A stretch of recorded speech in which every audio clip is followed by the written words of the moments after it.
Good morning. আজকে আমি দেখাবো আমার সোমবারের একটা রুটিন। আমি অফিস জয়েন করেছি, সেই জন্য পুরোনো রুটিনে ফিরতে আমার একটু টাইম লাগছে, বাট আমি খুব তাড়াতাড়ি আবার পুরোনো রুটিনের ফিরে আসব।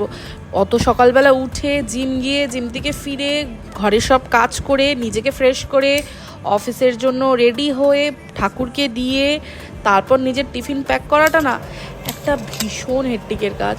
তবুও অভ্যেস হয়ে গেছে আমার। তো আমার চুলটা না এখানে দিল্লির জলে না খুব খারাপ হয়ে গেছে, ওই জন্য না আমি এটা ওভারনাইট সিরাম, বাট আমি এটা এখন অ্যাপ্লাই করি অফিসে যাওয়ার আগে। তো অফিসে একটু কাজ করে লাঞ্চ টাইমে লাঞ্চ করে তারপর আজকে যেহেতু সোমবার ছিল, আমি সোমবার দিন মন্দিরে যাই, কিন্তু নর্মাল ডেজে আমি সকালবেলা যাই। এখন যেহেতু অফিস, এখন আমি রাত্রিবেলা যাচ্ছি। 7:30টার মধ্যে আমি আমার ডিনার কমপ্লিট করে ফেলি। তো তোমাদের আমার ভিডিওটা কেমন লাগলো কমেন্ট করে জানিও। আর যারা বলে না তোদের প্রেশার কম আমাদের প্রেশার বেশি, তাদেরকে বলি দিনের শেষে দেখতে গেলে দুজনেরই প্রেশার সমান।